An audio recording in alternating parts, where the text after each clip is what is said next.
Viewer discretion advised. Podcast may include graphic content, violence, substance use, and foul language. I recite the stories in this show as they are written to the word, with the only exception being if grammatical errors need corrected. Thank you for watching.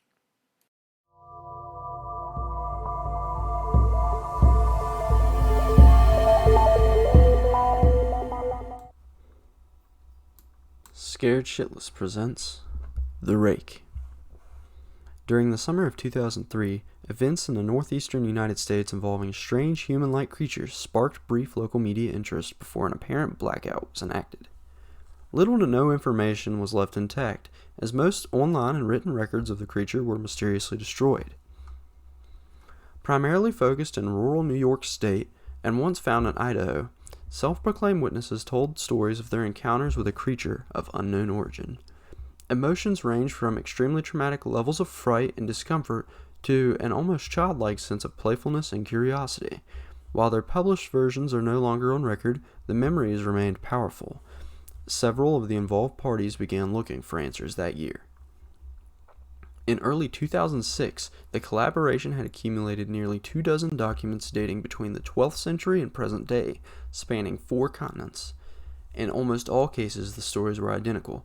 I've been in contact with a member of this group and was able to get some excerpts from their upcoming book. A Suicide Note, 1964. As I prepare to take my life, I feel it necessary to assuage any guilt or pain I have introduced through this act. It is not the fault of anyone other than him, for once I woke and felt his presence, and once I woke and saw his form. Once again I awoke and heard his voice, and looked into his eyes. I cannot sleep without fear of what I might next awake to experience. I cannot ever wake. Goodbye. Found in the same wooden box were 2 empty envelopes addressed to William and Rose, and 1 loose personal letter with no envelope. Dearest Lenny, I have prayed for you. He spoke your name. A journal entry, translated from Spanish, 1880. I have experienced the greatest terror. I have experienced the greatest terror. I have experienced the greatest terror.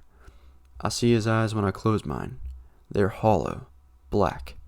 They saw me and pierced me. His wet hand, I will not sleep. A mariner's log, 1691. He came to me in my sleep. From the foot of the bed I felt a sensation. He took everything.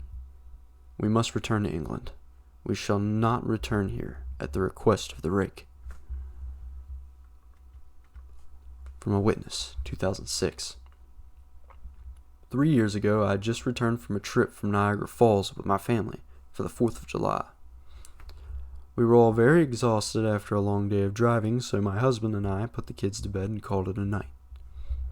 At about 4 a.m., I woke up thinking my husband had gotten up to use the restroom. I used the moment to steal back the sheets, only to wake him in the process. I apologized and told him I thought he'd got out of bed. When he turned to face me, he gasps and pulled his feet up from the end of the bed so quickly his knee almost knocked me out of the bed. He then grabbed me and said nothing. After adjusting to the dark for half a second, I was able to see what caused the strange reaction.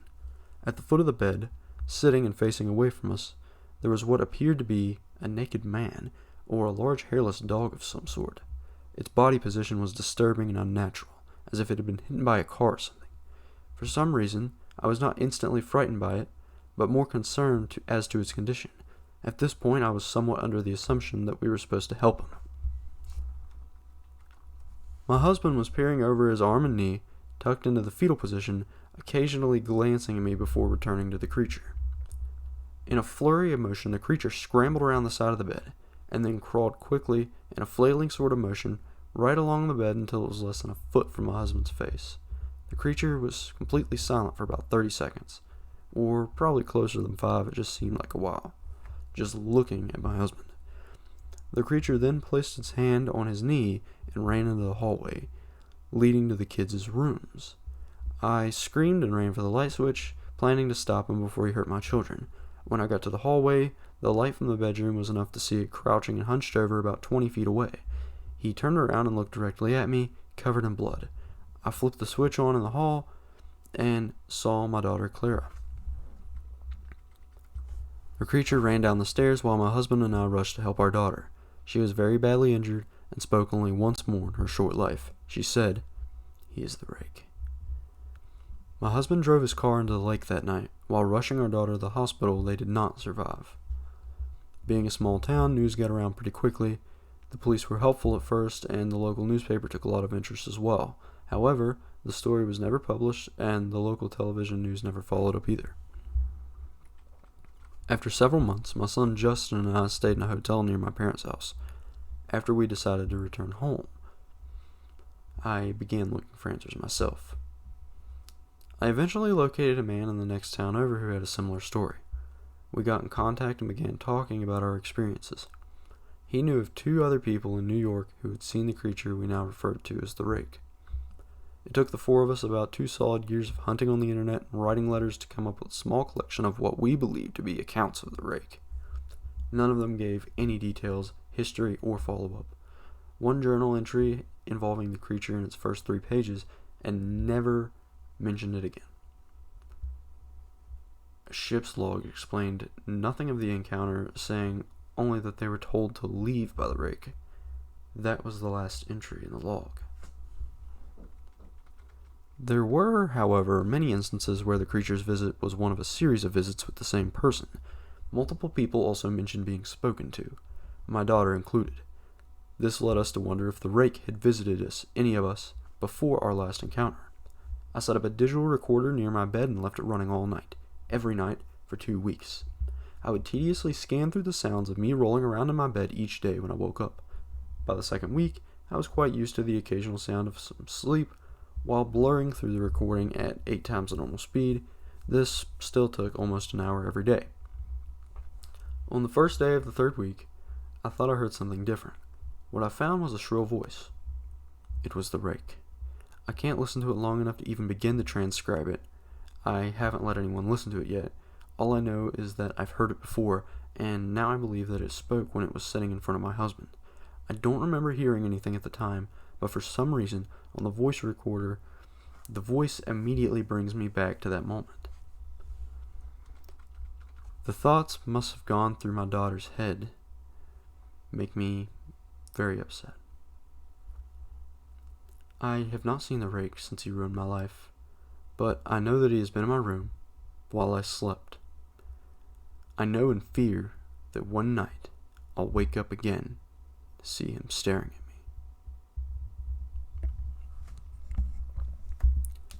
me. So that's the story of the Rake. This is one of a few more of my makeup stories. I have 3 more coming out. And hopefully they'll be out pretty soon. So to those of you that are still here, again, this is available now on Apple Podcasts. If you're not listening on Apple Podcasts, it's available on Spotify. It's available on YouTube. This picture up at the top, if you're watching on YouTube, and it'll also be the thumbnail.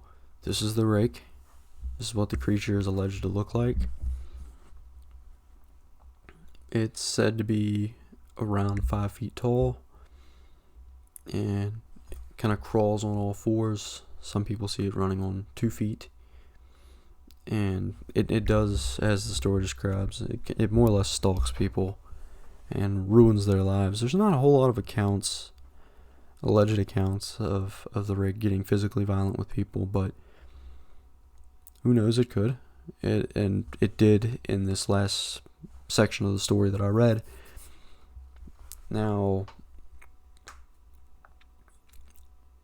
this story, just like the rest that I've read that you guys have probably heard before, is from the Creepypasta Wikia.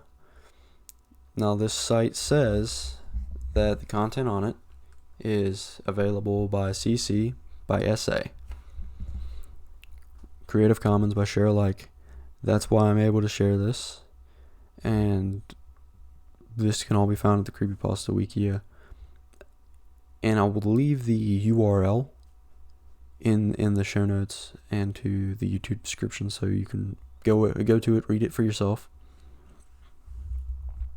This was posted by an unknown author, and that's why I didn't give the author credit in this one. I know that is really odd, but yeah, somebody posted this on the internet all that time ago. I believe the last story was from 2006, which is insane to me. Nobody has taken credit for it, and it's one of the most popular, most watched, most listened to creepypastas that there is. This, just like Smile Dog, this is one of those creepypastas that as a kid really kept me from sleeping. There's a lot more to the Rake that maybe I could potentially share in a later episode, but this is the actual formal, well-known creepypasta of the Rake. And that's about all I've got for you guys. I appreciate everybody coming and listening. Share this around, send it to some of your friends, family, and we will hopefully have some exciting things coming up. I'm going to be trying to get a Patreon page up, and the Patreon page, I know one of the rewards will certainly be extra episodes throughout the month. Right now, we're on a bi-weekly schedule, so there's only going to be like 26 episodes in a year. It's not a lot. I want to go back to weekly when I'm able, and that won't be for a little bit, because right now I'm on day shift at my job, and when I get back, or I'm on night shift at my job, when I get back to day shift, which will be a few weeks from now, I'll probably be trying to get back to that weekly schedule, because I'll actually have time to sit down and record these episodes in advance, and I won't be so late and behind on episodes like I was before. It'll give me the opportunity to be able to bring you guys more content on a weekly basis, and then hopefully bring bonus episodes every week for people who are patrons. Also, again, share this around. I am getting close. I'm about halfway to the goal that I need on streaming services, those being Spotify, Apple Podcasts. I'll try to get it on Amazon Music and a few other platforms relatively soon. I can't promise anything, but that is more or less what we're gunning for there.